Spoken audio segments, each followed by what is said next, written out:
ये कीड़ा ना जब हम छोटे थे स्कूल में पढ़ते थे ना, तो ये कीड़ा हमारा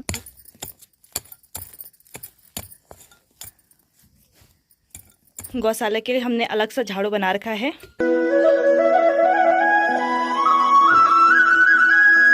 गुड मॉर्निंग दोस्तों, सबसे पहले आप सभी को मेरा प्यार भरा प्रणाम। मैं शोभा रावत नए दिन के साथ नई शुरुआत के साथ आप सभी का अपने नए ब्लॉग उत्तराखंडी शोभा ब्लॉग में स्वागत करती हूँ।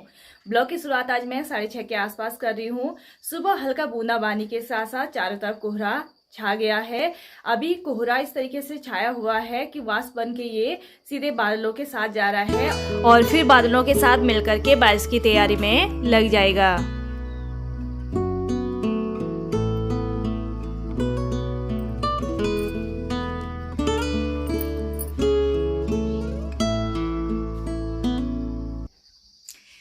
अभी सुबह के लगभग 9 बज रहे हैं और मैं खेत के लिए तैयार हो गई हूँ। घर के ऑलमोस्ट सारे काम निपटा दिए हैं। बानो देर से उठी, इस वजह से मैं देर से खेत जा रही हूँ। अगर टाइम से उठ जाती तो 8 साढ़े 8 के आसपास में खेत के लिए 8:30 के आसपास में खेत के लिए निकल जाती, लेकिन वानो देर से उठी, फिर उसे फीड कराने के बाद ही मुझे खेत जाना था। तो अभी वानो उठ गए हैं। फीड वगैरह करवाने के बाद अब मैं खेत के लिए रेडी हो गई हूँ। मैं अभी जा रही हूँ मंडवे वाले खेत में। वहाँ पे ना बहुत सारे ये झाड़ हो रखे हैं, खरपतवार हो रखे हैं, जिसे हम चाले बोलते हैं, गढ़वाल में से चाले बोलते हैं। तो उसी को निकालने के लिए जा रही हूँ। और शाम को वहीं पे ना थोड़ा सा दाल बोने के लिए भी है। तो हमने जो हमारे हल लगाते हैं तो उन्हीं जेठ जी को बोल रखा है। तो वो शाम को आएंगे और दाल के साथ दाल भी बोएंगे और जो मंडवे में मैया भी लगाएंगे। 2 खेत हमारे मंडवे के हैं तो उनमें भी मैया लगा देंगे। बैल से ही मैया लगाएंगे। वैसे तो हम हाथ से भी लगाते हैं, लेकिन अगर वो दाल बोने आ रहे हैं तो फिर बैल से ही उन 2 खेतों में मैया भी लगा देंगे। धूप भी तेज होने लगी है तो मैं भी टाइम से खेत के लिए निकलती हूँ। तो ये रहा मेरा कुदाल और दरांती। अगर थोड़ा बहुत घास होगा तो दरांती से घास निकालूंगी और कुदाल से तो झाड़ वगैरह निकालना है, जो चाले हैं वही निकालने हैं।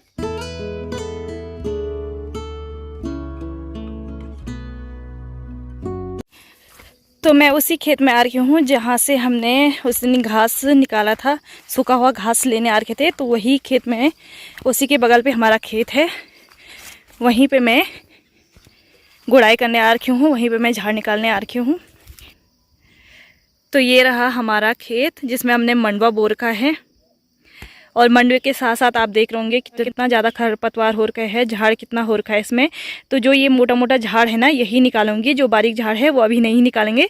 मैया लगाने के बाद, मैया लगाने के 1-2 हफ्ते बाद जब इसमें गुड़ाई होगी, मंडवे की गुड़ाई होगी, उसके बाद ही ये झाड़ निकाला जाएगा। लेकिन अभी मैं सिर्फ बड़ा बड़ा झाड़ निकालूंगी। जो ये इस तरीके के बड़े बड़े झाड़ है ना, तो इन्हीं को मैंने निकालना है।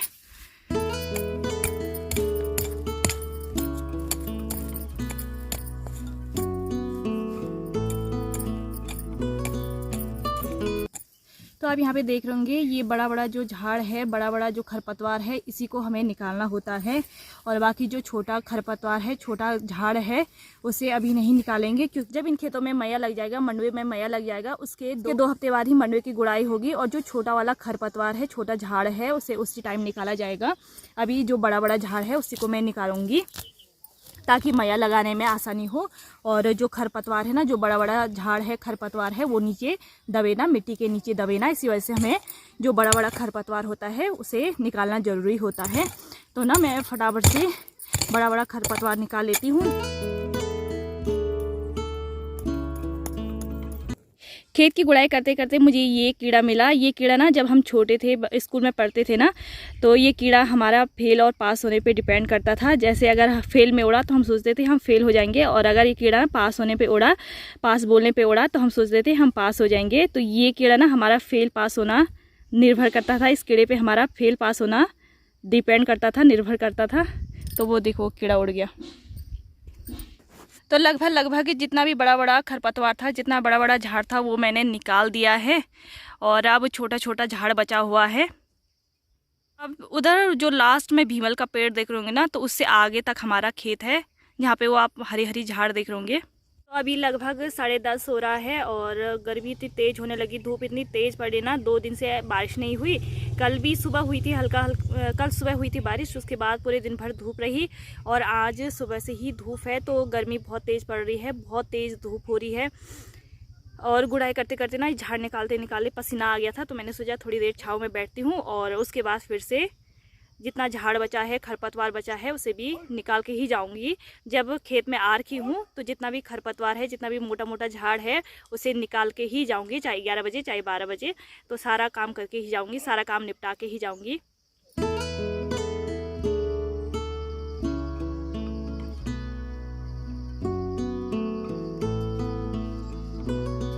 आप सामने वाले खेत में देख रहे होंगे वो लोग मंडवे में मया लगा रहे हैं। तो इस तरीके से यहाँ पे पहाड़ों में मया लगाया जाता है।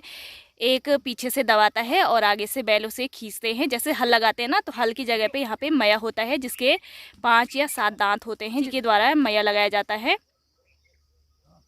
मंडवे में मया लगाना बहुत ज़्यादा टफ हो जाता है, इसी वजह से बैलों से मया लगाया जाता है। वैसे जैसे धान में होता है, तो हमारे यहाँ ना धान में इंसानी मया लगाते हैं, मतलब आगे से कोई इंसानी खींचता है। जैसे जो मंडवे के खेत होते हैं वो बहुत ज़्यादा उसमें मया लगाना बहुत ज़्यादा हार्ड हो जाता है, बहुत ज़्यादा टफ होता है।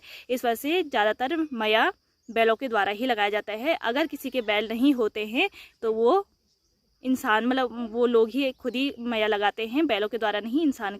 इंसानी खुद खींचता है और इंसानी मया लगाता है, मतलब खुद ही मया लगाना होता है। और अगर मया भी नहीं है तो लोग ज़्यादातर कुदाल से ही उसे साफ़ करते हैं, कुदाल से ही खोदते हैं। तो थोड़ा बहुत झाड़ निकालने के लिए बचा हुआ है, खरपतवार निकालने के लिए बचा हुआ है, मैं उसे भी निकाल लेती हूँ। टाइम पे घर जाऊँगी, क्योंकि वानों फिर मम्मी अकेले काम नहीं कर पाएगी, एक तो वानों के साथ ही चाहिए।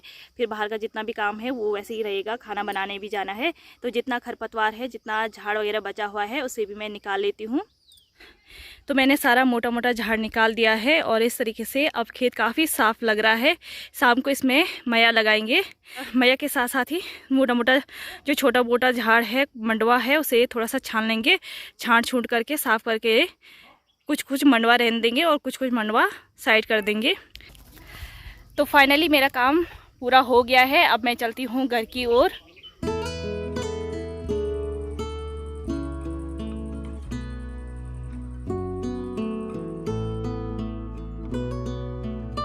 यहाँ पे इतनी ज़्यादा झाड़ियाँ हो रही हैं तो मैंने काटे भी नहीं रहा। तो फाइनली मैं घर पहुँच गई हूँ। टाइम हो रहा है 11 बजे मैं घर पहुँच गई हूँ। मतलब मैंने जल्दी जल्दी निकाल दिया। वो थोड़ा पसीना सूखने के बाद मैं नहा लेती हूँ, क्योंकि पैरों की हालत ये हो रही है। मिट्टी गीली होने की वजह से ना सारा मिट्टी पैरों में चिपक गई है, हाथ पैरों में चिपक गई है।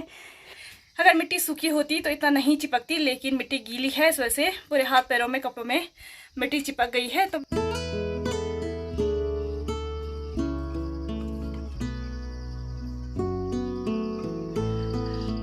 तो ये रही हमारी गाय। उस दिन ना गाय जंगल जा रखी थी, तो उस दिन मैं दिखा नहीं पाई। तो ये हमारी गाय है।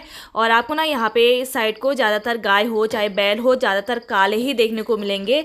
और मेरे माई की साइड ना ज़्यादातर गाय बैल सफ़ेद या तो भूरे कलर की होती हैं। से बाहर निकाल लेती हूँ।